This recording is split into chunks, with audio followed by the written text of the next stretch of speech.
하나님 말씀은 신약성경 누가복음 2장입니다. 신약성경 90쪽에 있습니다. 누가복음 2장 40절부터 52절까지 말씀을 나눌 텐데 40절과 52절만 함께 읽겠습니다. 누가복음 2장 40절에 이어서 52절을 읽겠습니다. 같이 읽겠습니다. 아기가 자라며 강해지고 지혜가 충만하며 하나님의 은혜가 그에 의해 있더라. 예수는 지혜와 키가 자라가며 하나님과 사람에게 더욱 사랑스러워 가시더라. 아멘. 잠시 기도하겠습니다. 살아계신 하나님, 성경을 펴서 저희들이 하나님의 진리를 알고자 하오니 이 시간 성령께서 저희들 모두의 심령에 참된 진리를 심겨주시고 그 진리로 저희들의 영혼이 수송케 되어지는 이 시간 되게 하옵소서. 감사하며 예수님의 이름으로 기도하옵나이다. 주일 예배에 참석하신 모든 분들을 주님의 이름으로 축복합니다. 그리고 환영합니다. 이것은 저의 말이 아니라 하나님의 마음으로 여러분들의 심령에 여러분들에게 들려지기를 바랍니다. 아멘. 우리가 생각할 수 없을 만큼 하나님이 우리들을 그리워하시죠. 아멘. 그리고 한 사람 한 사람을 그리워하시고 우리가 또 다 함께 있는 것을 그리워하십니다. 이게 이제 꼭 명절에 부모님들의 마음 같은 겁니다. 하나하나 자식 하나하나 보고 싶지만 또 다 함께 앉아있는 그것을 보고 싶어 하죠. 완전하신 하나님이기 때문에 그렇습니다. 그래서 오늘 그 하나님의 기뻐하심이 말씀의 은혜로 우리 모두에게 임하기를 바랍니다. 우리가 읽은 40절과 52절 전체의 내용의 구성을 좀 살펴보면 40절과 52절을 읽었습니다만 내용이 비슷한 내용입니다. 정확히 같지는 않습니다만 비슷한 내용입니다. 그래서 비슷한 내용으로 시작을 하고 끝맺음하는 것을 우리가 볼 수 있어요. 그리고 나머지 이제 그 안에 있는 40절에서부터 시작해서 52절까지 그 중간에 있는 내용을 여러분들이 이제 어제 읽어보셨겠습니다만 여기에서 이제 한 가지 발견할 수 있는 게 있는데 주어가 변하고 있는 겁니다. 주어가 40절은 아기가 자라며 예수님이 주어입니다. 아기가 자라며 이렇게 되어 있습니다. 그런데 41절에 이제 그의 부모가 이렇게 되어 있습니다. 그러니까 부모지요. 예수님의 부모가 이제 또 주어로 바뀝니다. 이렇게 주어가 예수님에서 부모로 그리고 부모에서 예수님으로 이렇게 계속 교차를 합니다. 그런데 40절, 41절은 따로 떨어져 있는 문장이고 사실상 내용상으로는 연결되어 있지만 문단으로 이렇게 파악할 때는 41절에서부터 문단이 시작이 됩니다. 그러니까 41절은 예수님의 부모님들이 주어예요. 그런데 그 끝은 예수님으로 주어가 끝납니다. 이것은 주어라고 하는 것은 주도권을 쥐고 있는 겁니다. 누가 하느냐? 그러니까 뭐예요? 부모님들로 시작을 해서 예수님으로 끝난다 이 말이에요. 이것을 염두에 두셔야 합니다. 이제 이 안에 있는 내용은 사실상 아기 예수로 이 땅에 오신 예수님의 공생애가 시작되기 전, 공생애라고 하는 것은 이제 이스라엘의 율법에, 구약의 율법에 따르면 30세가 돼야 이제 공직에 나설 수가 있습니다. 그러니까 30세가 되었을 때 공적 신분을 가져요. 그러니까 이제 30은 돼야 이제 무슨 일을 할 수 있다. 이렇게 생각을 하는 것이 이제 구약의 사고입니다. 예수님이 30부터 이제 그리스도의 삶을 사세요. 그래서 그것을 공생애라고 합니다. 그러니까 공적인 삶을 사셨다. 그래서 인생의 마지막을 30부터 이제 공생의 삶을 사셨는데 성경에 기록된 것은 주로 이 3년 안에 있었던 이야기입니다. 그리고 실제로 3년의 이야기 가운데서도 십자가 사건을 중심적으로 다루고 있습니다.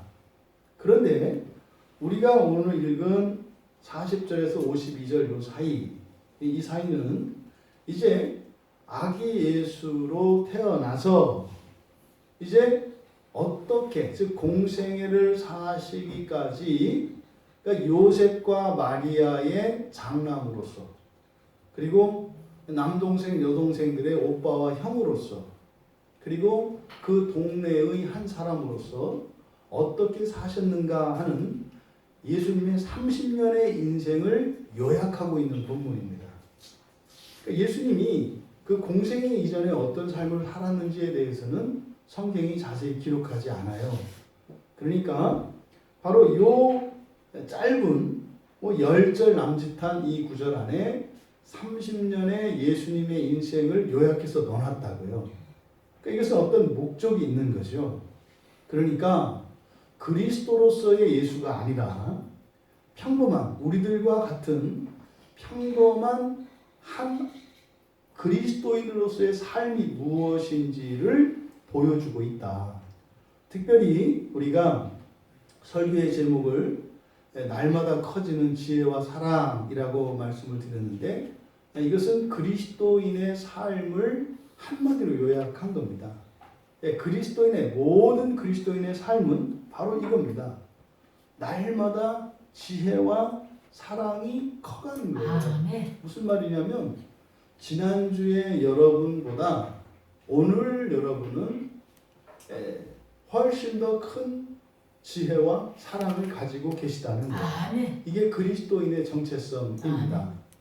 그러면 이 본문에서 이 예수님의 성장 과정을 요약했으니까 그러면 우리가 어떻게 살아야 하고 또 우리가 자녀들을 키울 때 어떻게 키워야 또 그것이 잘 키우는 것이겠는가 하는 이런 양육의 목표, 양육의 원리 이런 것들을 이 안에서 우리가 찾아낼 수 있는 겁니다. 그래서 하나님 자녀들이 어떻게 성장하게 될 것인지 그리고 하나님 자녀들이 어떻게 자라가야 하는 것인지 이것은 자녀를 둔 부모들에게 있어서는 어떻게 내 자녀들을 바르게 키울 것인가 그런 얘기 많이 하지 않습니까?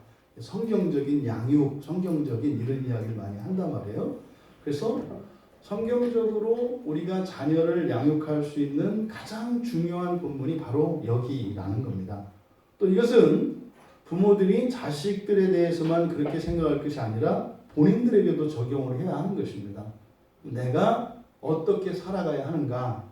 어린아이만 자라는 게 아니라 왜 어른들도 계속 자라갑니다.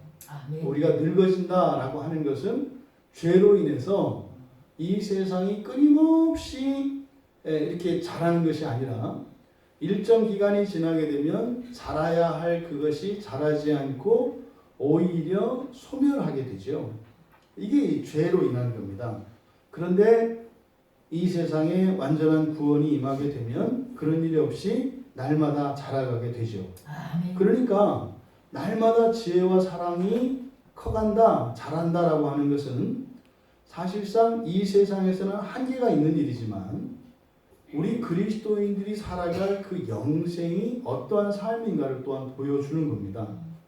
그러니까요, 예수님이 이 땅에 다시 오셔서 이곳 가운데 하나님의 나라를 이루셨을 때 그때는 어떻게 고백하는 거예요? 와, 지난주보다 더 아름다워지셨네요. 그러니까 매주마다 그러는 거예요. 근데 이게 빈말이 아니거든요. 진심으로. 와, 지난주보다 더 지혜가 잘하셨네요. 지난주보다 더 인격이 후덕해지셨네요. 이렇게 계속 잘하는 거예요. 계속. 이게 그리스도인의 삶입니다. 이걸 통해서 그렇지 못한 이 현실의 부조리를 통해서 오실 메시아를 우리가 대망하게 되는 거죠. 그리고 여기서 또 우리가 알 수 있는 것은 자녀들을 키우는 부모들의 실수와 오류가 무엇인지를 가르쳐 줍니다. 그러니까 아주 실제적인, 그러니까 신앙적인 삶이라기보다는 아주 일상생활 안에서 세상 사람들과 구별되어지는 자녀 양육에 대한, 그리고 우리들의 인생에 대한 성찰을 주는 본문이겠다. 먼저 우리가 부모 입장에서 이 본문을 아무래도 보는 것이 우리에게 유익이 될 것 같습니다. 먼저 자녀 양육의 목표가 무엇인지를 우리가 살펴보려고 합니다. 이제 자녀를 키우신 분들은 또 이제 여러분들이 뭐 자녀 아닌 분들이 없거든요. 다 누군가의 자녀들이잖아요. 그럼 내가 태어나서 지금까지 어떤 목표를 가지고 살아왔는가, 이것을 여러분들이 살펴보시기 바랍니다. 먼저 40절에서 아기가 자라며 강하여지고 지혜가 충만하며 하나님의 은혜가 그의 위에 있더라. 이렇게 40절에서 이야기하는 내용은 지혜가 채워지면서 성장하고 힘이 더해졌다, 이렇게 얘기를 하는 겁니다.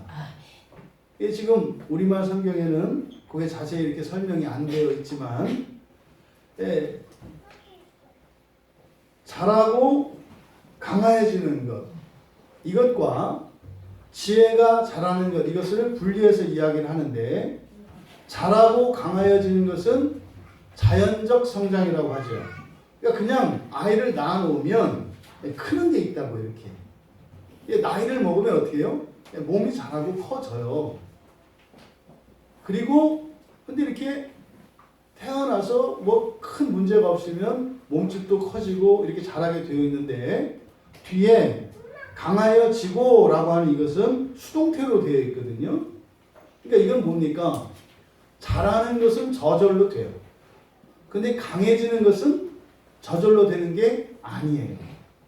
이것은 누군가의 도움을 받아야 되고 훈련이 돼야 되고 특별한 외부적인 어떤 작용이 가해져야 된다는 겁니다. 그러니까요, 그냥 단순히 나이를 먹어서 몸집이 커졌다고 해서 강해지는 것은 아니다.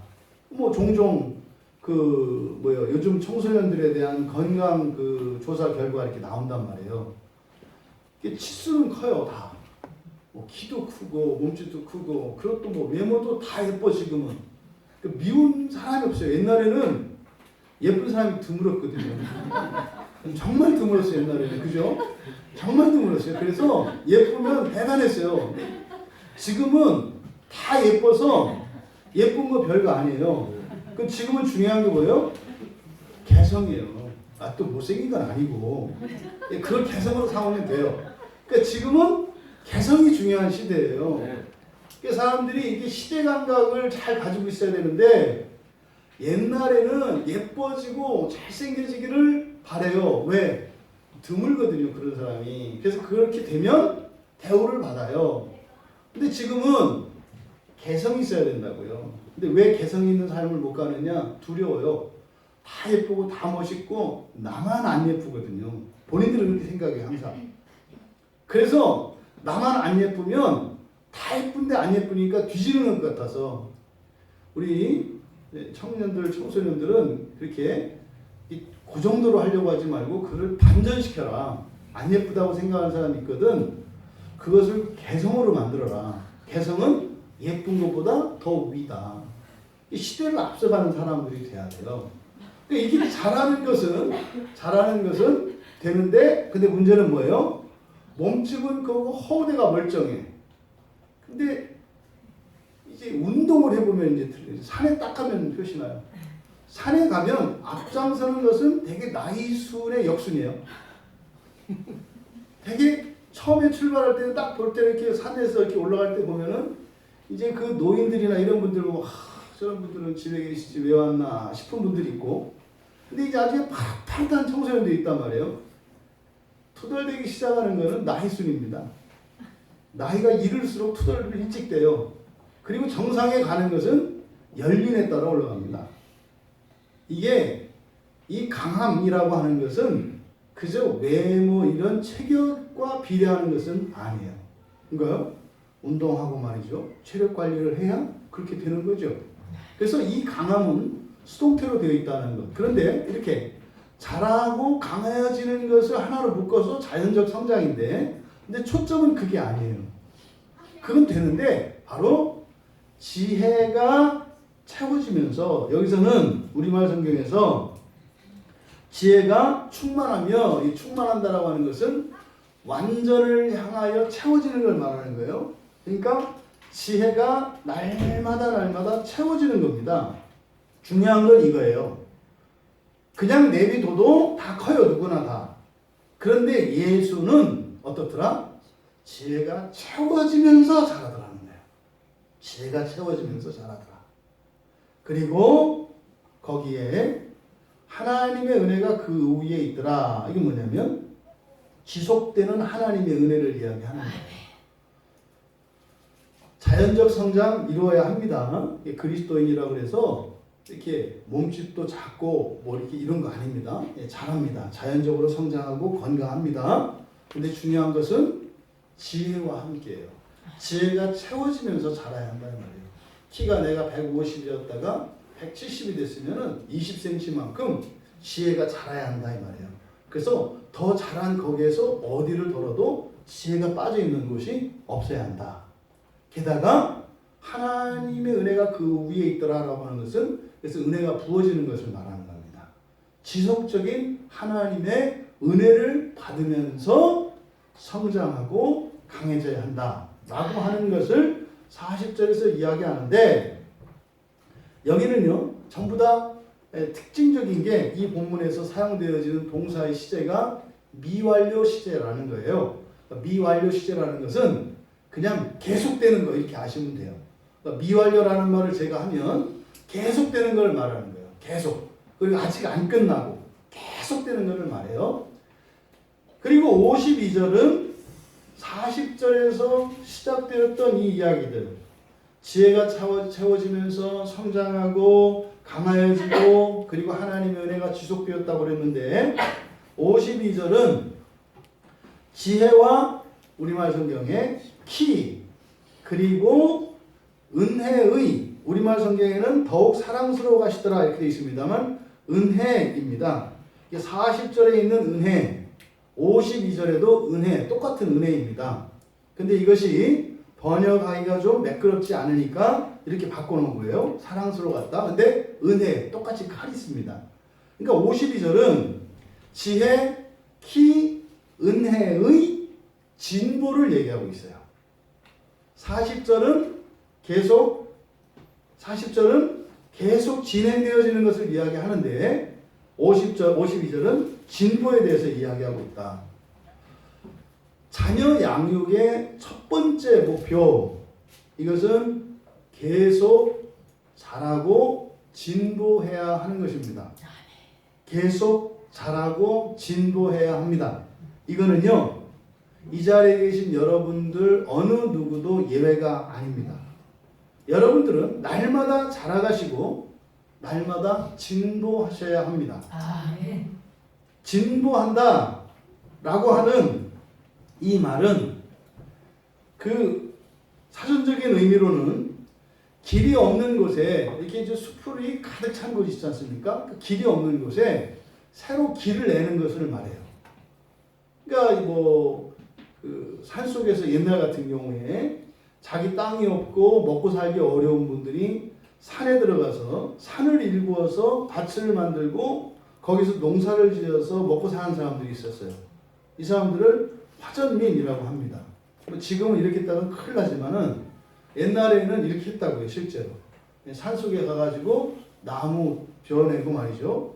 풀밭에다 불 질러가지고 그걸 거름 삼아서 땅을 뒤집어서 몇 해 농사 짓고 뭐 그렇게 떠나고 하는 이런 화전민들이 있었어요.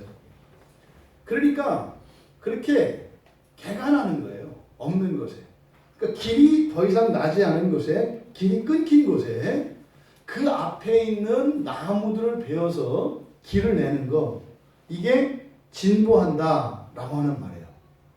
이게 52절에서 자라가며 라고 되어 있는 이 말이 바로 그 말인데, 그러면 이 진보한다라고 하는 이 말이 가지고 있는 의미를 우리가 곰곰이 생각해 봐야 합니다. 여러분들이 계속 잘하고 진보하셔야 됩니다 라고 했을 때, 그러니까 여러분들이 그냥 하나의 그 산속에 있는 화전민이 일궈놓은 밭이라고 생각을 하시고 길이라고 생각을 해보세요. 그러면은 그 밭을 넓힌다는 게 어떤 일인지 아시겠죠? 그 밭 경계 너머에는 나무도 있고 풀도 있고 돌도 있어요. 그것을 치우는 일입니다. 그러니까 진보한다는 일은 결코 쉬운 일이 아니에요. 게다가 그렇게 하고 싶지 않은 일이에요. 정말 없을 때는, 그러니까 맨 처음에 산에 가서 밭을 만들 때 이건 진보하는 게 아니에요. 있는 상태에서 확장시켜 나가는 걸 말한다고요. 그러면요, 정말로 아무런 소망이 없을 때는요, 물불 안 가리고 덤벼든다고요. 그런데 조금 안정이 되면 이게 안 되는 거예요.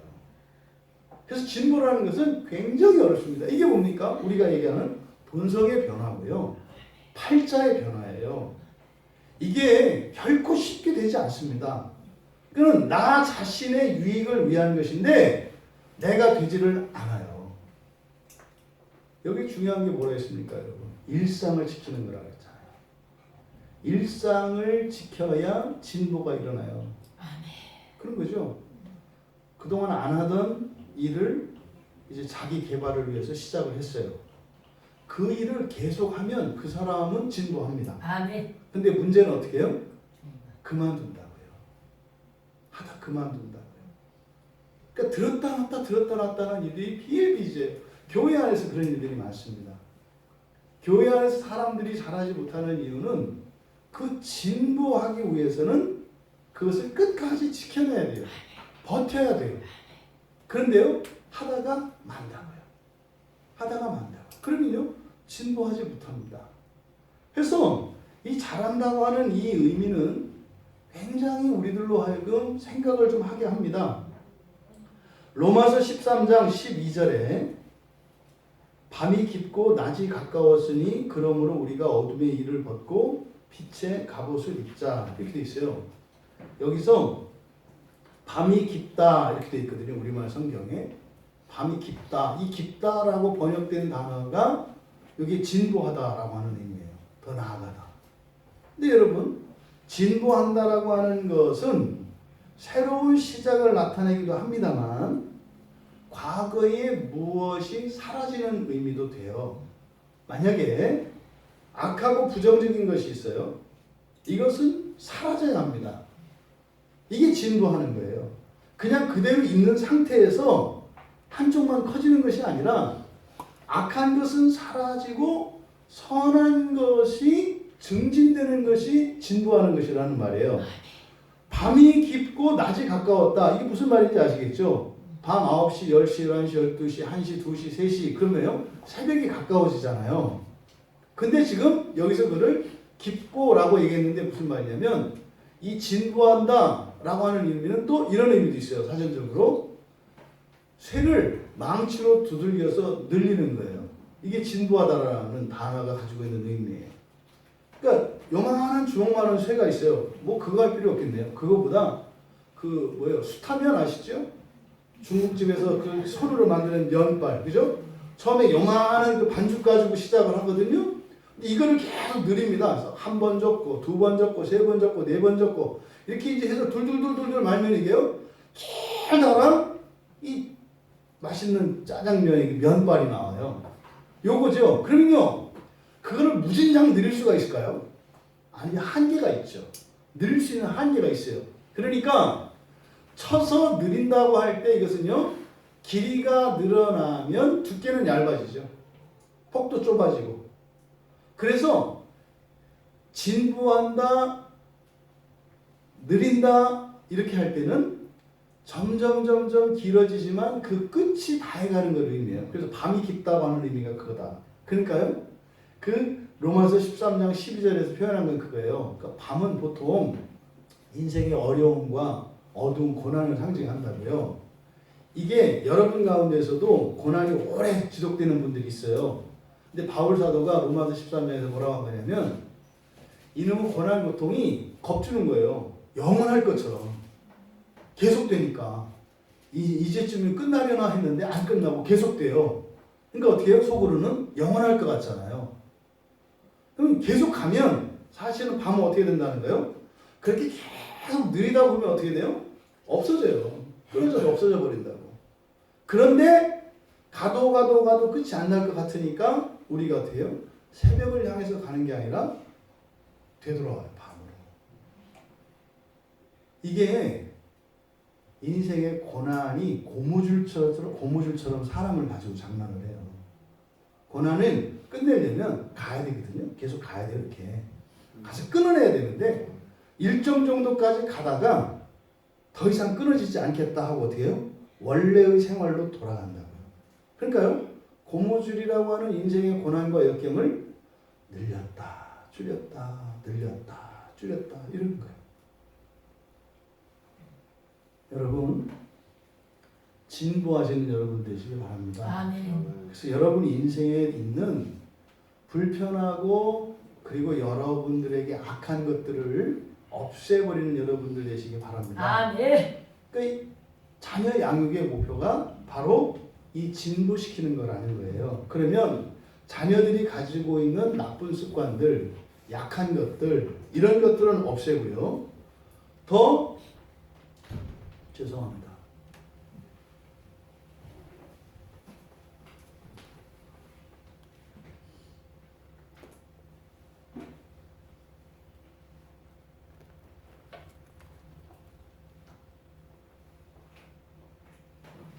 이쪽 도와주실래요? 그래서 현재 여러분들이 가지고 있는 약점과 여러분들이 가지고 있는 그런 죄와 허물들 있지 않습니까? 이런 것들을 없애셔야 된다고요. 저희들은 이제 목사들이니까 이렇게 여러분들을 이렇게 본단 말이에요. 그러면 어떤 분들은 한번 맡은 일들을 끝까지 합니다. 이런 분들은요, 진보가 일어나요. 단순히 그 일이 문제가 아니라 그렇게 하게 되면 인생 안에 어떤 변화가 일어난다고요. 근데 어떤 분들은 하다가 그만둬버려요. 그럼 이렇게 보면 시간이 1년, 2년, 3년 지나갑니다. 그럼 나중에 뒤따라온 사람들이 추월해서 가는 일들이 생겨요. 차이가 뭐예요? 중도에 포기하는 겁니다. 그러니까요. 일관되게 지속적으로 하는 일은 굉장히 중요해요. 뭐를 위해서? 진보를 위해서. 그러니까 여러분들이 자녀를 양육하는 데 있어서 이 첫 번째 양육 목표가 진보하는 것이어야 한다. 그래서 이것은 단순히 나쁜 것을 없애는 것뿐만 아니라 이렇게 다른 영역이나 다른 차원으로 또 변화되어지는 것을 의미합니다. 긍정적인 의미죠. 디모데후서 2장 16절에 보면 망령되고 헛된 말을 버려라. 그들은 경건하지 아니하며 점점 나아가나니. 여기서 이 말이라고 하는 것은요, 다른 사람들의 행실에 영향을 미칩니다. 그런데 그 일을, 이 악한 말을 하게 되면 그것이 말로 그치는 것이 아니라 그 말을 하는 그 사람으로 하여 그 사람의 삶을 바꿔버려요. 그러니까 다른 영역으로, 다른 차원으로 이게 변화가 일어난다고요. 그래서 이 진보라고 하는 것은 말하자면 우리의 수준을, 우리의 인생을 완전히 바꾸는 것을 의미합니다. 지금은 자유롭고 뭐 이렇게 평등한 세상이다 그러지만 속지 마세요. 절대로 세상은 평등하지 않습니다, 여러분. 다 알아요, 여러분 다. 그런 일은 꿈도 꾸지 마세요. 이 세상에서는 그런 일은 안 일어나요. 그는 이 땅에 하나님 나라가 임했을 때만 그렇게 되는 거예요. 어떤 제도로도 그런 일은 절대로 안 일어나요. 다 거짓말이에요. 이용하는 겁니다. 지금은요, 겉으로는 안 평등한 평등한 척 하죠. 근데요, 어느 시대도 평등한 적이 없어요. 그리고 이 세상은 평등하면 안 돼요. 누누이 말씀드리잖아요. 부모와 자식이 평등해야 돼요. 그 말도 안 되는 소리죠. 선생님과 학생이 평등해야 돼요? 어떻게 그게 말이 돼요? 근데요, 세상은 그렇게 돼야 한다고 말한다고요. 부모라고 해서 마음대로 자식하면 안 된다. 거기에는 뭐가 빠져 있는 거예요? 부모는 자식을 사랑하고 부모는 자식을 위해서 자신의 모든 즐거움과 이익을 아낌없이 희생할 수 있는 사람이라는 것을 빼버리고 얘기하는 거예요. 그냥 뭐예요? 어른과 아이를 놓고 보는 거죠. 그러니까 부모와 자식이라고 하는 이 가족관계에 대한 기본적인 개념이 사라져버려요. 여러분, 어떻게 부모와 자식이 평등해요? 어떻게 선생님과 학생이 평등해요? 이런 건 꿈도 꾸지 마세요. 그런 거 없는 거예요. 여러분, 이런 생각들이, 이런 잘못된 이런 말들이 세상을 바꿔요. 세상을. 여러분들은 그리스도인들이십니다. 아멘. 세상을 따라가시면 안 됩니다. 아멘. 따라가지 말라는 게 아니라 속지 말라는 거예요. 아멘. 그런 거 없어요. 절대로. 여기서 이 진보라고 하는 것은 이렇게 다른 영역으로 다른 차원으로 변화되는 걸 말하는데 이걸 막아요. 그걸 막는 첫 번째가 말이라고요. 말. 그리고 어리석음이죠. 이 말과 어리석음이 자신의 인생을 완전히 다른 인생으로 변화할 수 있음에도 불구하고 그것을 막아버린다고요. 여러분들이 살아가시면서 정말 일신의신, 그 일신은 뭐 그냥 좋은 정도가 아니고 완전히 새로운 인생이에요. 삼류가 이류가 되고 이류가 인류 되시기를 바랍니다. 아멘. 있어요, 여러분. 삼류 인생이 있고요, 이류 인생이 있고요, 인류 인생이 있어요. 그렇다고 해서 삼류 인생은 비참하고 불행하고 인류는 뭐 그런 얘기가 아니에요. 기본적인 전제는 예수 그리스도 안에서 구원받은 신자들을 전제로 해요. 하지만 항상 더 좋은 게 있다는 것을 얘기하려고 하는 겁니다. 삼류에 만족하지 마시고 이류가 되세요. 이류에 만족하지 마시고 인류에 만족하세요. 근데 여러분들은요, 스스로를 가둬버린다고요. 그러니까요, 삼류에서 벗어나면 전혀 다른 인생이 있거든요. 전혀 다른 인생이 있어요. 삼류에서 이류만 되면은요, 여러분들이 인생을 살아갈 때 선택할 수 있는 기회의 폭이 작게는 수백 배에서 수천 배까지 커집니다. 선택의 폭이. 이류에서 인류가 되면 여러분들이 선택할 수 있는 폭이 수만 배로 확대돼요. 그러니까요, 정해진 인생을 사는 사람이 있고 제한된 선택을 하면서 살아가는 사람이 있고 완전히 자유로운 선택을 하면서 살아갈 수 있는 인생이 있다는 거예요. 이게 뭐예요? 진보예요. 여러분 자녀들을 이렇게 키우시라고요. 부모들을 능가하는 인생을 살아갈 수 있는 자녀들로 키우시고 여러분들도 그렇게 되시기를 바라요. 그러니까요, 끊임없이 배우는 게 있으셔야 돼요. 여러분의 현재의 상태가 어떠함과 상관없이 끊임없이 여러분을 새롭게 변화시키는 이런 배움의 일들이 계속 일어나야 한다고요. 나는 이거, 물론 여러분들이 하고 계시는 그 일에 좀 더 정교한 기술을 가지고 전문성을 갖는 거, 예, 필요합니다. 왜요?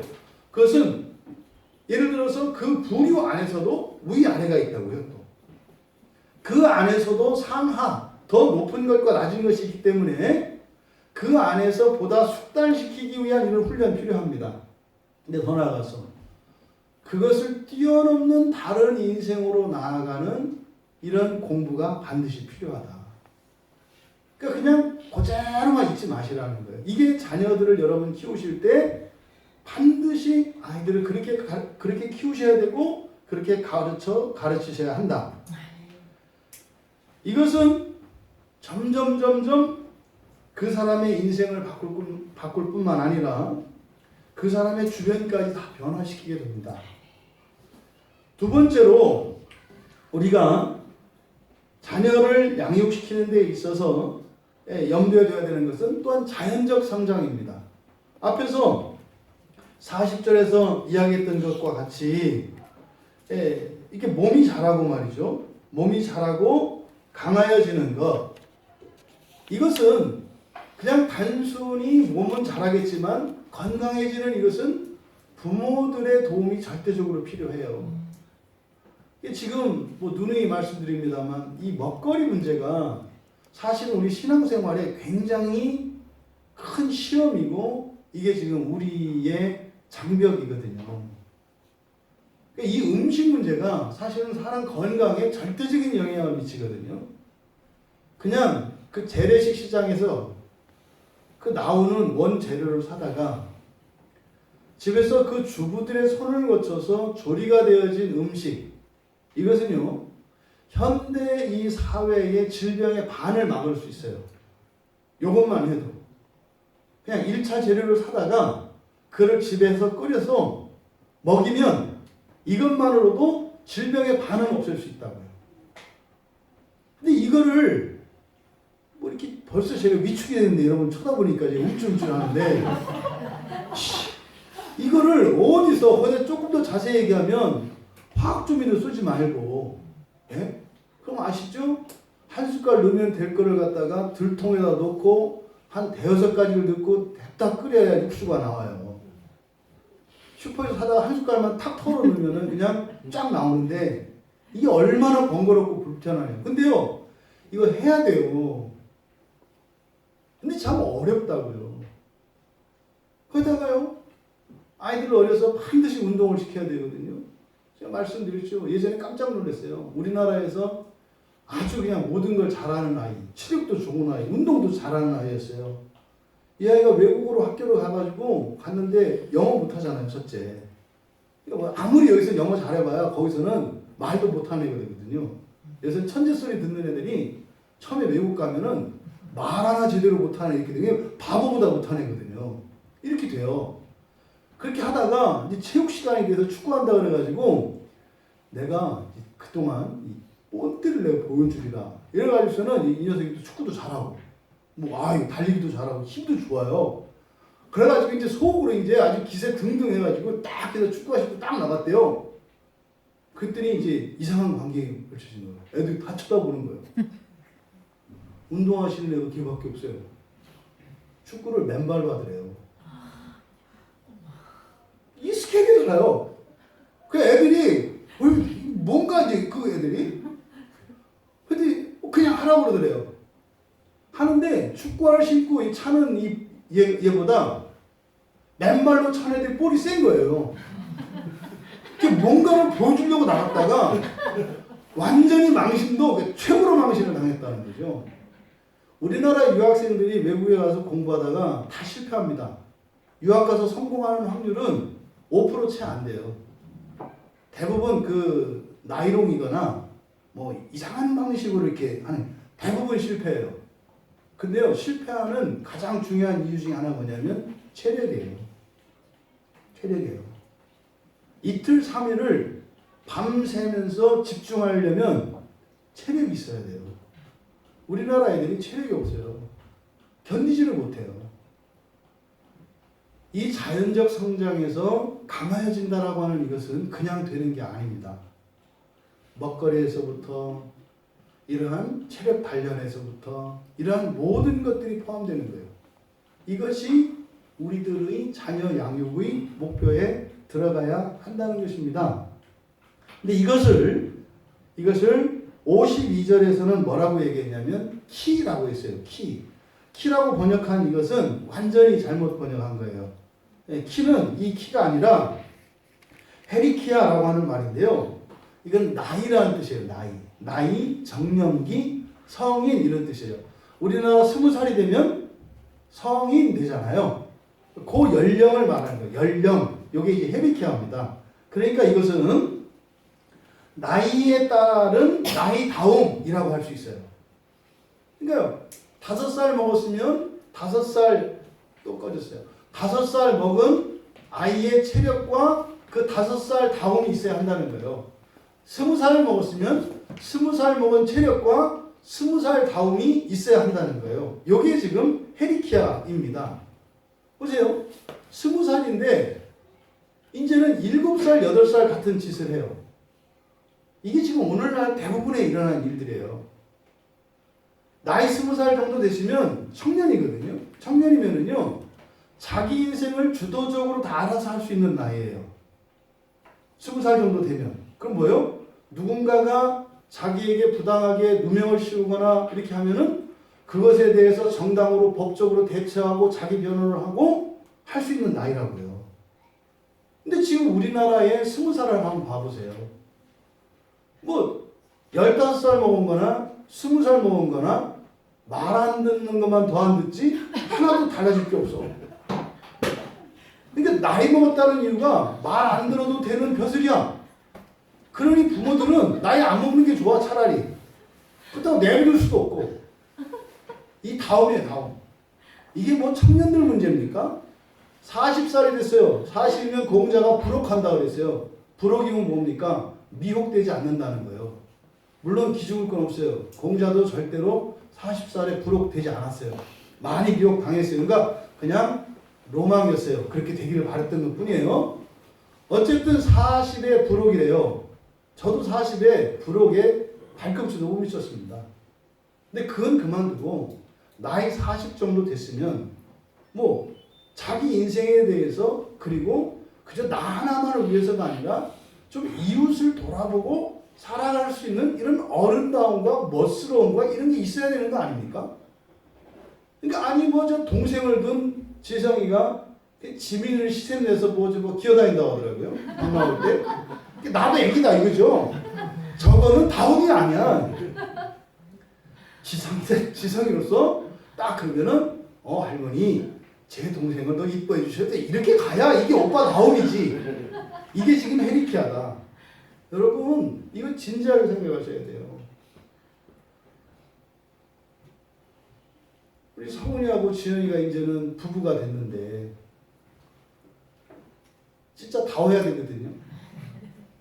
남편 다워야 되고 아내 다워야 되고 아멘. 부모 다워야 되거든요. 아멘. 근데 결혼을 했는데도 청년 같은 짓을 하면 안 되죠. 그러니까 지금 여기서 말하는 헤리키아는 바로 그 다움이에요. 그러니까 다움은 뭡니까? 도리와 관련되어 있다고요.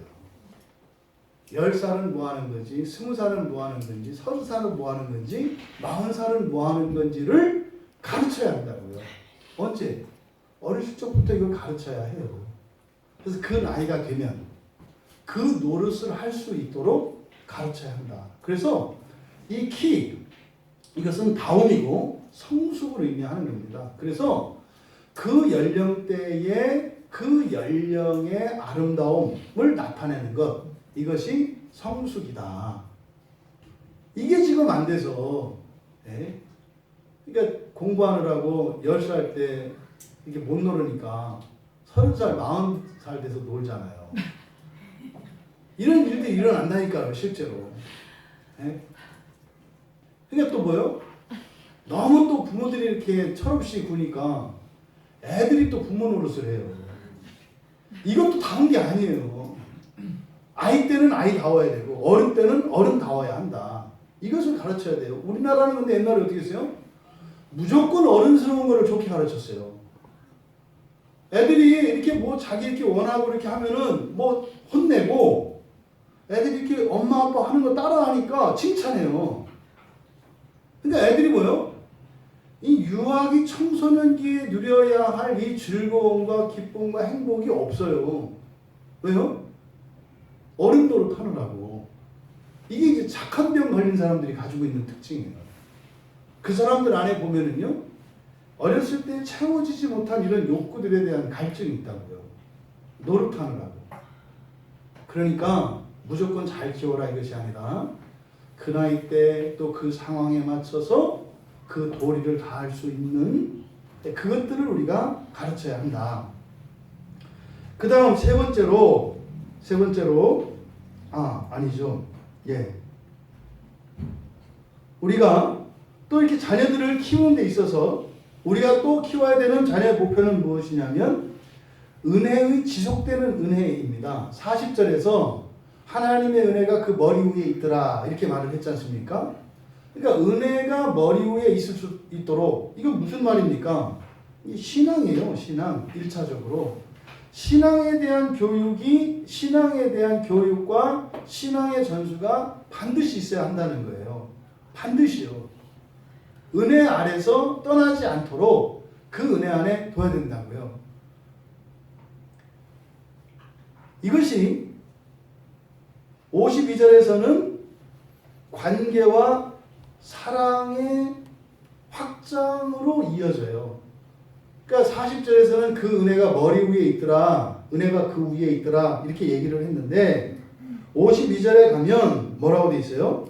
하나님과 사람에게 더욱 사랑스러워지더라 이렇게 번역을 했는데 이거는 그냥 은혜예요. 은혜를 진보시켜야 합니다. 근데 이 은혜가 진보되면은 어떻게 된다? 관계가 확장이 된다는 거예요. 그러니까요, 여러분, 우리 애는 내성적이어서요. 우리 애는 소극적이어서요. 이렇게 가시면 안 돼요. 그럼 뭐요? 우리 애가 내성적이면 그것을 극복할 수 있도록 자꾸 다른 아이들과 만날 수 있는 교제의 장을 마련해 주셔야 돼요. 근데 어떻게 해요? 잘못하면 부모들이 막아버려요. 우리 애는 혼자 있는 걸 좋아해. 그러면 안 되죠. 자꾸 관계를 확장시켜 가야 된다는 말이에요. 그러니까 지금 여기에서 예수님의 성장과 관련해서 은혜를 이야기할 때는 이 은혜는 관계의 확장과 관련되어 있다고요. 그런데 그 관계가 하나님과 사람에게요. 하나님과 사람과 더욱 가까워지는 것. 이것을 은혜로 이야기하고 있습니다. 그러니까요. 이 사회성이라고 하는 것은 반드시 가르쳐야 되는 거예요. 반드시. 그래서요. 내성적인 사람도요. 관계를 두려워하면 안 돼요. 그것과 그거는 달라요. 내성적인 사람은 먼저 나서지는 않아요. 하지만 누군가가 세워주면 마다하지 않는 거예요. 그 자리에 안 나가는 것은 내성적인 것과 상관없어요. 왜요? 굉장히 활달하고 이렇게 하는 아이들도 앞에다 세워놓으면 벌벌벌 떨잖아요.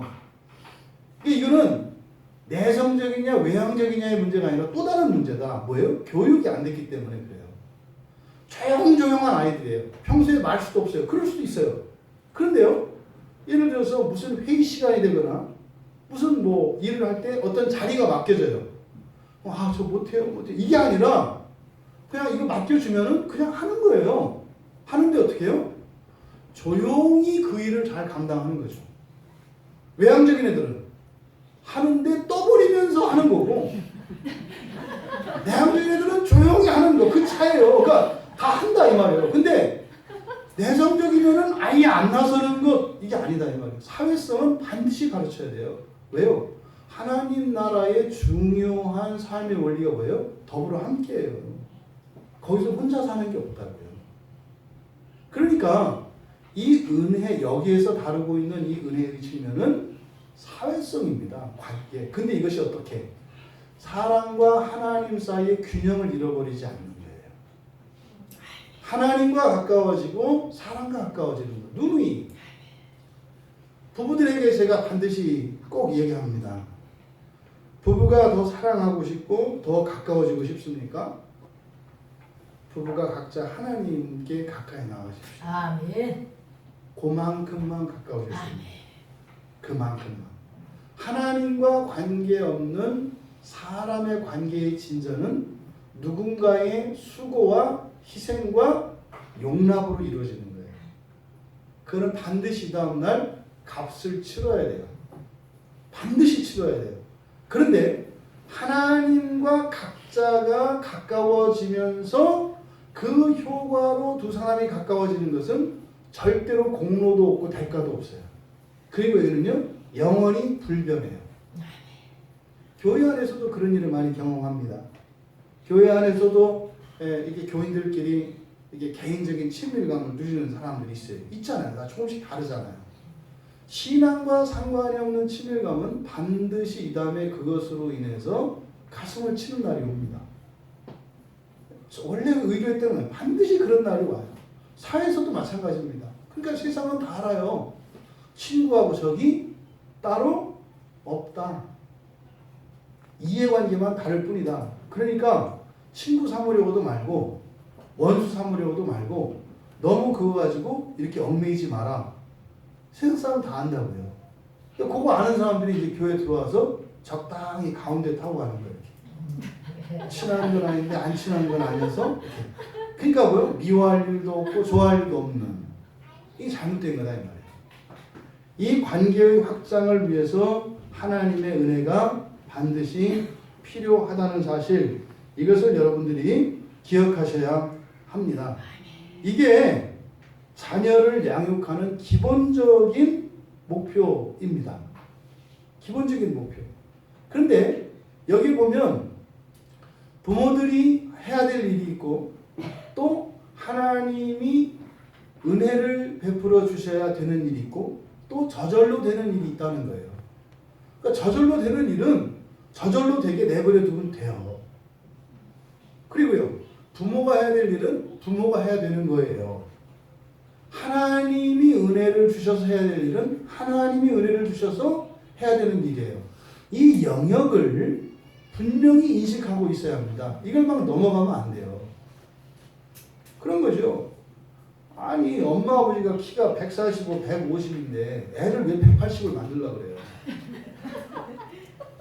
둘이 결혼을 할 때부터 정리된 거 아니에요.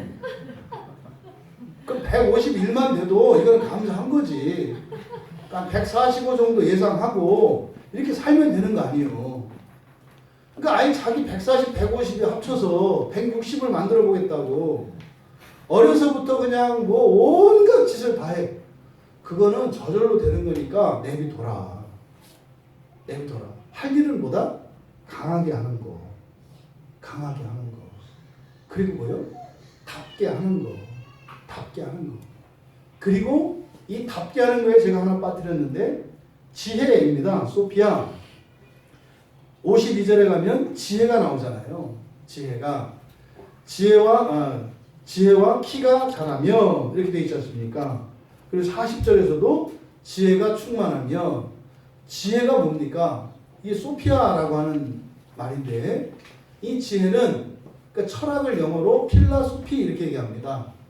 그러니까 필라소피, 필라는 사랑한다는 뜻이에요. 그러니까 소피아거든요. 그러니까 지혜를 사랑하는 학문, 이 철학 뭐 이런 뜻이거든요. 근데 이 소피아, 지혜라고 하는 이 말이 가지고 있는 것은 실용적인 지식이에요. 그러니까 써먹을 수 있도록 하는 겁니다.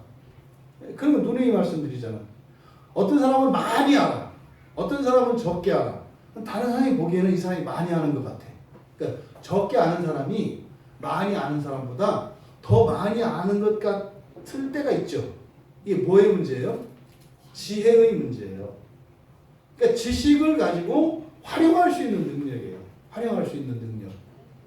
옛날에 그 미국의 그 아주 뭐 이렇게 임기응변이나 뭐 이렇게 그 지혜가 많은 사람, 그 텔레비전 드라마에서 이렇게 나왔던 그 맥가이버라는 사람이 있었어요.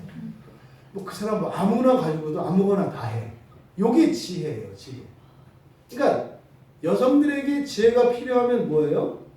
그냥 있는 거 갖고 뭐 그냥 다 하는 거예요. 지혜로운 사람들은. 근데요, 지혜롭지 않은 사람들은 그 요리책에 있는 그게 빠지면 안 돼. 그대로 있어야 돼, 그대로. 그것도 계량컵이 있어가지고 그대로 해야 이렇게 되는 거예요. 그러니까 요리를 잘 하려고 다 준비를 했어. 근데 보니까 계량 수저가 없어. 그래서 안 하는 거야. 왜냐하면 이게 이제 계량을 해야 되는데 이걸 못하니까 안 하는 거죠. 그 지혜가 있으면 어떻게 해야 돼요? 그냥 그걸 손으로 떠서도 이렇게 이제 한다고요. 그러니까 우리네 그 예전에 어머니들이 참 지혜로운 거죠. 푹푹 떠서 이렇게. 이게 지혜가 몸에 밴 거지. 그러니까 이 지혜라고 하는 것은 실용적인 기술이에요. 실용적인 기술. 실생활에. 그러니까 굉장히 이 지혜라는 것은 우리가 가지고 있는 지식이나 기술, 또 우리들이 가지고 있는 이런 자원들을 아주 효율적으로 잘 쓸 수 있도록 하는, 이게 지혜입니다. 이 지혜를 가르쳐야 해요. 지혜는 어떻게 터득이 될까요? 그것은 직접 경험하는 거예요. 경험을 통해서 지혜들이 생겨납니다. 그래서 어렸을 적에는 사실요, 이렇게 산에서 들에서 흙을 만지고 막 이렇게 벌레도 만지고 하는 이런 생활이 필요해요. 그러니까 그 과학자들이 그러더라고요. 머리로만 아는 게 아니라요. 여러분들이 뭐를 딱 접촉을 하면 딱 접촉할 때 이 자극이 우리의 뇌를 개발시킨답니다. 또 새로운 향기를 딱 맡으면 그 향기의 자극이 우리의 이런 뇌세포를 확산시킨대요. 그래서 경험이 얼마나 중요한지 몰라요. 어렸을 때에는 감각기관들을 마음껏 노출시켜야 돼요. 이런 저런 것들을. 이게 지혜를 키우기 위한 아주 중요한 방식입니다. 그러니까 그냥 집 안에서 인공적으로 갖추어진 그런 환경 속에서 살아가는 아이들은 지혜가 자라기에 상대적으로 열악한 상황이에요. 상대적으로. 그러니까 온통 콘크리트와 뭐 이런 데서 자라는 사람. 그러니까 점점 지혜가 없어요. 근데 지혜가 없으면 어떻게 돼요? 융통성이 없어져요, 사람들이. 그러니까 아니 박사에 그렇게 똑똑한 사람인데 아니 그걸 이렇게 뒤집어 입으면 되는데 그거를 못해. 그러니까 그 생각이 안 나는 거죠. 지혜가 없으면. 그러니까 우리가 자녀를 양육할 때 이 지혜. 그러면요. 지혜를 키워주려면 어떻게 된다고요? 경험시켜야 한다. 경험시켜야 한다. 그러니까요. 하나에서 10까지 다 해주는 부모들은 잘못하는 거예요. 시켜야 돼요. 그 심부름을 시키는 게 아니죠. 부모들은. 경험시키는 거죠. 악용하지 마시고. 그래서 자꾸 경험을 해서 지혜가 자라도록 해야 한다. 그렇다면 여러분 이렇게 우리 자녀들의 양육 목표를 진보해야 된다는 것 그리고 이런 자연적 성장을 온전히 이룰 수 있게 해야 된다는 것 그리고 은혜를 통해서 이런 관계를 확장시키는 사회성을 계속 키워나가야 한다는 것 그리고 지혜를 키워줘야 한다는 것 이런 것들이 기본적인 양육의 목표가 되어야 한다고요. 우리 자신도 갖추어야 되는 덕목인 거죠. 우리에게 적용을 하자면. 그러니까 뭐 우리의 부모님들이 그렇게 못했다면 뭐 하면 되죠. 안 늦어요. 안 늦다고요. 지금도 안 늦다고요. 그러니까 여러분 늙었다 이런 얘기 하지 마세요. 지금부터 하셔야 돼요. 뭐 작년에 뭐 70인가 되는 분이 수능에 합격하셔서 뭐 대학도 들어가고 하셨다면서요. 그러니까 나이 먹어서 기억력 없다. 거짓말 하지 마. 그거 죄가 하는 말이에요. 죄가 하는 말. 안 쓰니까 물론 있어요. 상대적으로 어려운 게 있어. 왜? 그건 들은 게 많아서 그런 거예요. 기억력이 쇠해진 게 아니라 들은 게 많아서 들어갈 자리가 없는 것 뿐이에요. 뇌를 어떻게 하면 돼요? 진보시키시면 돼요. 진보시키는. 진보하는 방식은 제일 좋은 게 사실은 암송이에요. 제일 좋은 게. 사실은 암기예요. 암기. 이게 그냥 귀찮지만 굉장히 이 뇌를 진보시키는 가장 좋은 방법 중에 하나가 암기하는 거예요. 강제적으로 양을 너무 이렇게 정하지 않아요. 계속해서 암기를 시키면 이게 뇌를 확장시키는데 굉장히 아주 효과적인 방법이에요. 자, 그렇다면 어떻게 이러한 양육의 목표를 우리가 어떻게 이것을 실천해야 될 것이냐? 뭐 이것을 자녀 양육 원리라고도 할 수 있고 실천적인 원리겠죠.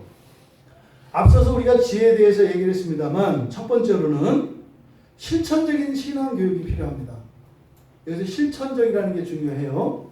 실천적 신앙 교육은 말로 하는 신앙이 아니라 가는 신앙이에요. 오늘 본문에서 41절에 보시면 뭐라고 되어 있습니까? 41절에 그들이 그의 부모잖아요. 그들이 해마다 6월절이 되면 예루살렘으로 가더니 다 미완료 시제예요. 이거 뭐예요? 계속 그렇게 한다는 말이에요. 계속 반복해서 계속 그 일을 한다는 거예요. 6월절은 이스라엘의 중요한 3대 절기입니다. 그리고 이 6월절과 무교절이 붙어 있거든요. 그러니까 이것은 오늘날 우리들로 말하면 뭐예요? 주일이에요. 기본적인 게 주일이에요. 이게 실천적 신앙교육이라는 게 이겁니다. 그러면 부모가 행해야 합니다. 말로 되는 게 아니에요. 말은 가르쳐 줄 뿐이에요. 그러니까 말은 많이 할 필요가 없어요. 왜요? 넣어주면 되거든요, 지식은. 그 다음에 알고 있는 그대로 해야 되는 것은 어떻게 배우냐면 하는 걸 보고 배워요. 그러니까 부모가 가는 그 길을 따라간다고요. 그러니까 투정을 부리고 땡깡을 필지는 몰라도 반드시 합니다, 자녀들은. 그러니까 지금 예수의 부모가 어떻게 했다는 거예요? 그냥 예루살렘을 때 되면 갔다 이 말이에요. 여기에 예수가 했다 그러지 않아요. 뒤에 보면 뒤에는 예수가 한다고요. 42절 보세요. 예수께서 여수가 됐을 때 그들이 절개 따라 올라갔더니 이렇게 하면서 43절에 아이 예수는 예루살렘에 머무셨더라고 그러잖아요. 그러니까 예수님이 하는 게 있고 부모님이 하는 게 있다니까요. 그러니까 이 신앙교육은 실천적으로 부모들이 할 때 따라서 한다. 여러분 그런 말 있잖아요. 호랑이 밑에 고양이 안 나요. 아멘. 호랑이 밑에 고양이 안 나요. 물론 그 미운 오리 새끼 마냥 고양이 같은 호랑이 있어요. 나중에 호랑이 되는 그 애들이 있긴 하다고. 절대 그런데 고양이 아니에요. 호랑이 돼요. 아멘. 그러니까 부모들이 반드시 실천적으로 그 길을 가면 자녀들은 따라온다는 것을 지금 41절에서 보여주고 있는 거예요. 두 번째로 그렇게 그러면 마냥 그 부모들이 앞장서서 가기만 하면 되느냐? 그거는 아닙니다. 거기에는 바로 아이의 능동성이 들어가야 돼요. 42절에 보니까 12살 됐을 때 예수님이 어떻게 해요? 부모님을 따라갔어요? 안 따라갔어요? 12살 됐을 때 갔어요? 그런데 이제 43절에 보니까 어떻게 했어요? 예루살렘에 머물렀어요. 여기서 지금 뭐예요? 독립이 일어나는 거죠.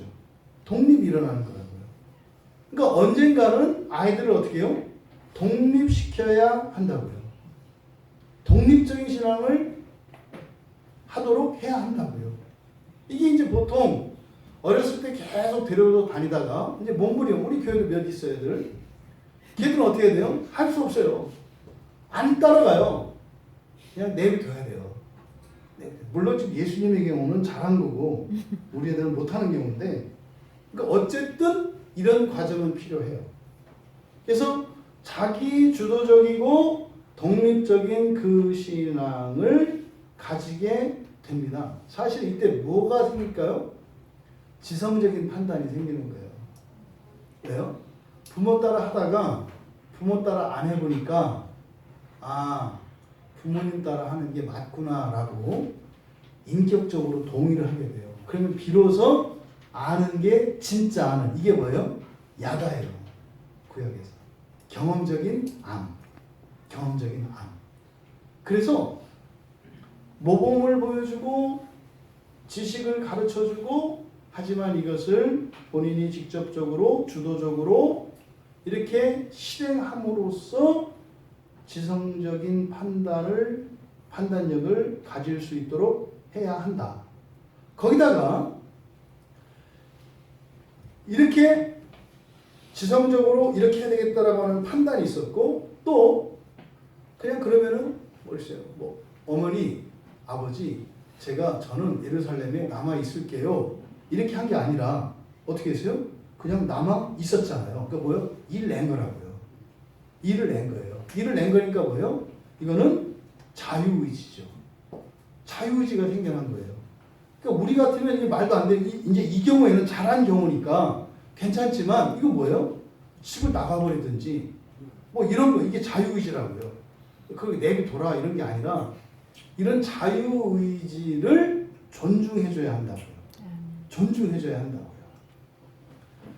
또 이 내용을 보면은 요셉과 마리아가 예수를 데리고 갔다가 돌아오는데 예수가 따라오지 않고 뒤에 남았다는 것을 몰랐어요. 왜 그랬을까요? 여러분 같으면 왜요? 믿었기 때문이겠죠. 믿었기 때문이겠죠. 그러니까 12살이 된 예수를 이제는 맨 처음에는 그냥 어머니 아버지 따라 올라가던 예수가 이제는 12살이 되었을 때는 따라 올라간 게 아니라 주도적으로 따라갔고, 그리고 거기에서 이제는 부모님만 따라다니던 예수가 아니라 이제는 뭐예요? 자기가 판단해서 부모님의 생각과 다른 어떤 행동을 하게 됐다는 거예요. 그러니까 이 자유의지를 이렇게 신장시켜 줘야 한다. 존중해야 합니다. 그러니까 부모님들이 자녀들을 키우는 데 있어서 이 부분, 아이들이 스스로 판단을 내릴 수 있고 본인들이 판단한 것에 대해서 행동에 옮길 수 있도록 여러분들이 키우셔야 한다. 무조건 내 말을 따라라, 이렇게 해라, 이렇게 가서는 안 된다는 거예요. 그렇게 할 때가 있죠. 그런데 여기서는 12살 이후에는 이제는 그러면 안 되는 거죠. 그 대화가 이루어져야 되는 것이고, 그리고 존중해야 되는 것이죠. 근데 이렇게 하려면 사실은 그 전제가 있어요. 이 아이가 믿을 만한 아이가 이미 되어 있는 거예요. 그러면 자녀 입장에서는 이렇게 부모로부터 신뢰를 얻으려면 이 자녀에게 뭐가 있는 겁니까? 신뢰를 얻기 전에 어떤 일이 있었던 거예요? 순종이 있었던 거예요. 순종이 있었던 거예요. 순종이. 말을 듣지 않는 사람은요, 절대로 성공할 수 없습니다. 이건 절대예요, 절대. 어디 가나 뛰어난 사람들은 말을 잘 들어요. 그렇다고 해서 그 사람들이 고집이 없느냐? 고집 무지세요. 근데요, 말을 잘 들어요. 그러니까 되게 별 볼 일 없는 사람들이 말을 안 들어요. 이렇게 하면 저렇게 하고, 저렇게 하면 이렇게 하고, 그 결국에는 이용당하거든요. 그러니까 순종이 안 되면 아무것도 안 돼요. 예수님을 이렇게 예수의 부모가 절대적으로 믿을 때는 순종하는 아이였어요. 그러니까요, 가자면 가고 오자면 오라면 오는 그런 아이였기 때문에 절대적으로 순종하는 아이였기 때문에 부모들은 믿을 수 있었던 거죠. 왜요? 갔다가 내려오는 거는 뭐 정해진 거니까 똑같이 따라서 할 거라고 생각을 한 거잖아요. 그래서 자녀들에게 여러분들이 이 순종을 가르치지 않으면 앞에서 제기한 이 모든 것들은 안 됩니다. 뭐 하나 제대로 되는 게 없거든요. 그리고 또 하나 보겠어요? 성실성과 책임감이겠죠. 성실성과 책임감이겠죠. 성실성은 뭐예요? 한결같은 거예요. 한결같은 거. 뭐 하나 맡겨놓으면 그냥 되면 되는 거죠. 그걸 점검할 필요가 없는 거죠. 근데 이제 일의 소홀함에 있어서 되고 안 되고 하는 이게 책임감이 여기에 들어가거든요. 성실성과 책임감이 함께 어우러져야 돼요. 왜냐하면 이게 서로 상충될 수 있거든요. 일의 우선순위에서. 이 책임감이라고 하는 것은요, 우선순위를 바꾸지 않는 거예요. 그러니까 자녀들에게 순종과 성실과 책임감으로 완전히 이것이 생활화되었을 때라야 비로소 독립될 수 있는 거예요.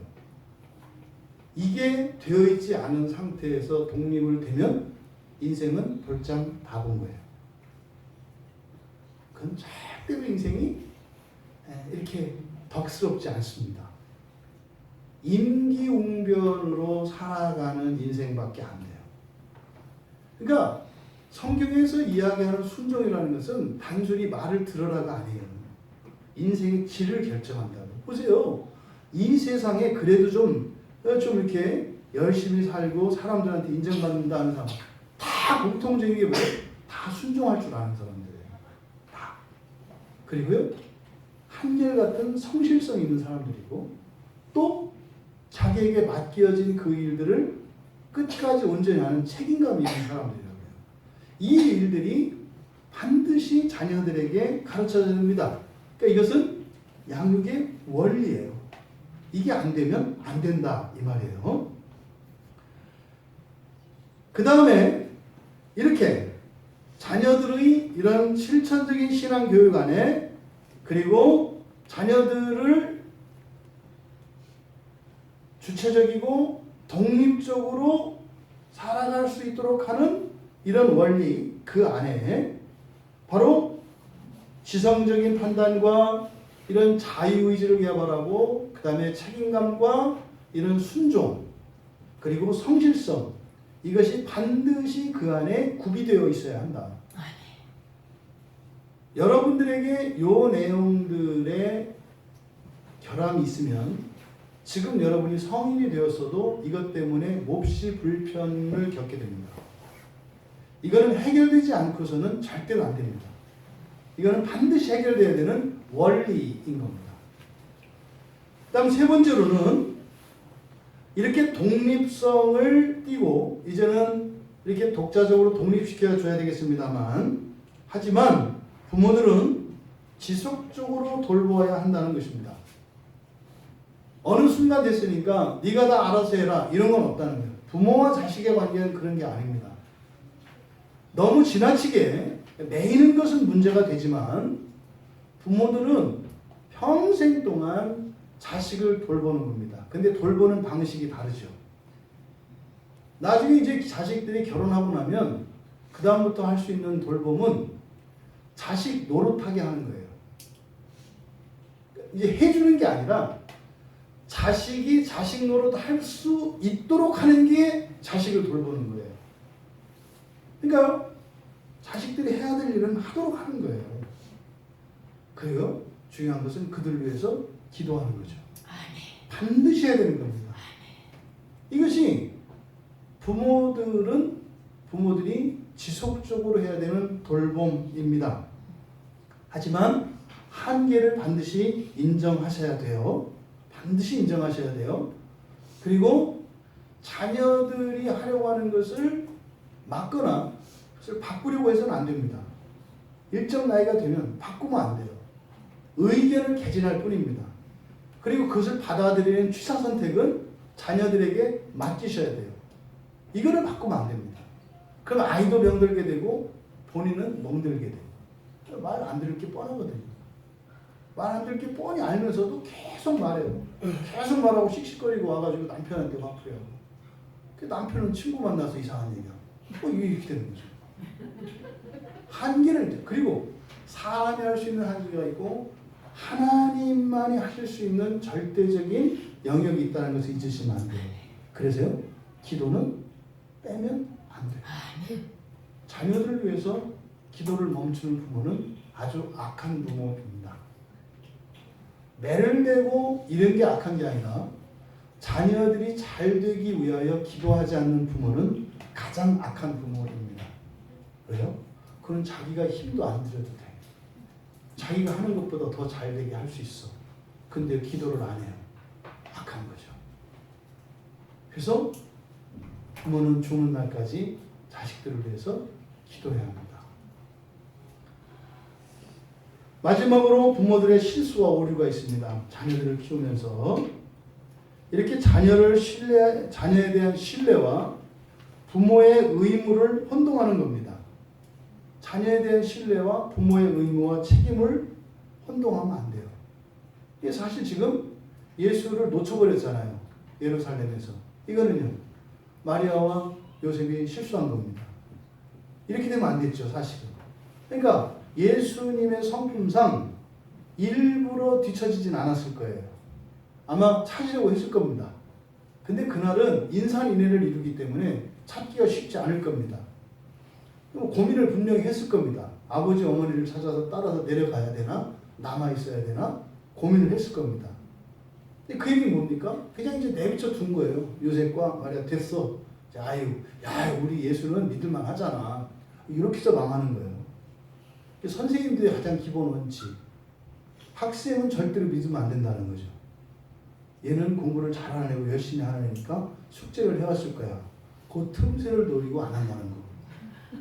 절대로 그러면 안 돼요. 그래서 이 부모가 자녀를 신뢰하는 것과 부모가 자녀들에 대하여 관심을 가지는 이것을, 그래서 관리 감독을 소홀히 하면 안 된다. 그래서 신경을 끄면 안 돼요. 늘 자녀들에 대해서는 마음을 쓰고 관심을 두고 봐야 합니다. 그 다음에 48절에 보면 이제 어쨌든 뭐 어느 순간 보니까 예수가 없는 걸 알았어요. 그죠? 그래서 뒤에 이제 큰일 났다 하고 이제 막 48절에 보니까 그의 부모가 놀라며 이제 막 찾아와서 이제 만난 거예요. 놀랐어요. 뭐 이 정도 되면 우리는 막 짜증에 화가 막 날 정도예요. 이 마리아의 이 거룩함을 보세요. 아이야 어찌하여 우리가 이렇게 하였느냐, 우리에게 이렇게 하였느냐. 보라 네 아버지와 내가 근심하여 너를 찾았노라. 참 다르죠. 우리하고 참 이게 잘 매치가 안 되는 그런 부분이에요. 결코 그런 건 아닐 겁니다. 감정을 실어요. 보세요 여러분. 옛날 며칠 사시면서 지금 별의별 생각 안 왔다고요. 그 뭐 죽었을까 뭐 했을까. 더더군다나 이 아이가 보통 아이예요. 하나님의 신탁을 받고 그리스도로 태어난 아이인데 이 책임에 뭐에 뭐 이거 뭐 그러면서 우리가 아직 어린애인데 너무 믿었다 뭐 했다 별의별 얘기를 다 했을 거 아니에요. 그리고 나서 하는 말이에요. 여러분 근데 예수님이 뭐라고 해요? 어째 날 이거 완전 쎄하는 겁니다. 이게 무슨 말이에요? 사실 요셉과 마리아가 신경 써야 되는 일은 예수님이 예루살렘에 남을 때 그때 이야기를 나눌 수 있었어야 돼요. 그때. 그리고 또 지나갔으면 또 믿었다며 믿어서 내버려둔 거 아니에요. 그럼 또 끝까지 믿어야지.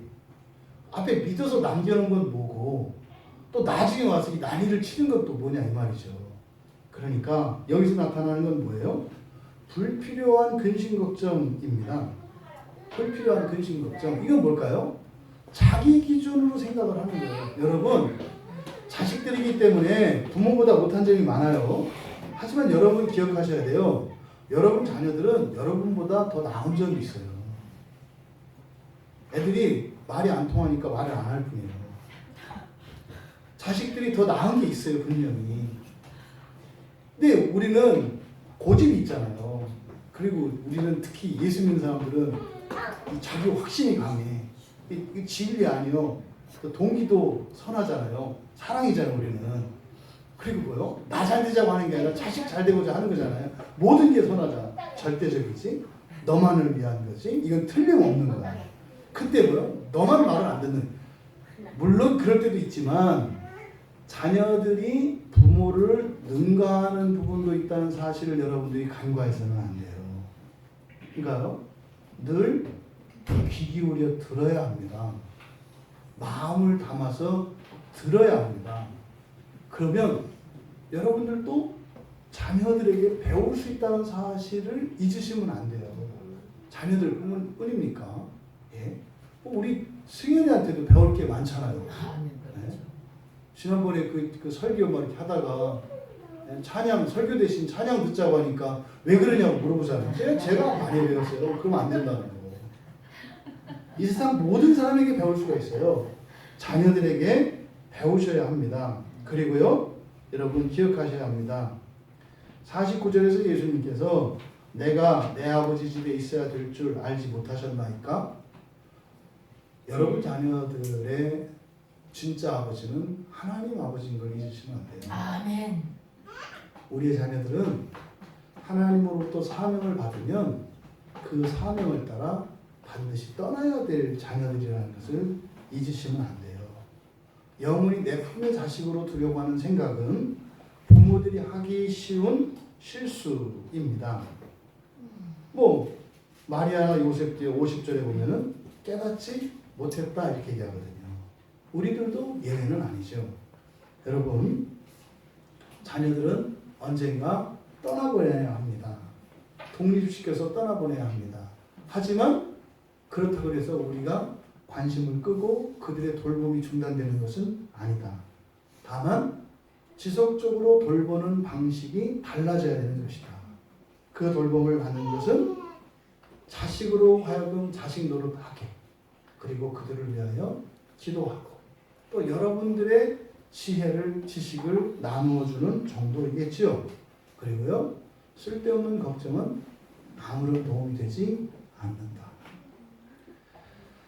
우리가 이 하나님의 은혜와 부모의 책임, 그리고 도리, 그리고 기본적으로 우리 모두에게 이런 순종과 성실, 이 책임감이라고 하는 이 덕목이 원리적으로 반드시 있어야 한다는 것, 그리고 아이 스스로 해야 되는 것, 부모가 해야 되는 것, 하나님이 하셔야 되는 것, 이 영역이 분명히 나뉘어 있다고 하는 사실입니다. 근데 여러분 이런 부모 만나기 어렵습니다. 부디 우리 청년들은 이런 부모가 다 되기를 바랍니다. 성경적으로 정말 이런 성경에서 제시하는 이런 양육의 목표 그리고 이런 양육의 원리를 따라서 실수나 실수하지 않고 오류가 없는 사실은 뭐 저도 그렇게 하지 못했던 그런 온전한 양육을 우리 청년들, 우리 청소년들이 할 수 있기를 바랍니다. 그러면 우리가 우리의 자녀들에게는 몰라서 못했다면 교회 안에 있는 우리의 청소년들 위해서는 그 노릇을 할 수 있지 않겠어요? 가정에서만 꼭 그런 부모가 있어야 하느냐? 그렇지 않습니다. 교회 안에서 여러분들이 우리 교회에 있는 우리 모든 청소년들을 여러분들의 자녀로 삼아 주십시오.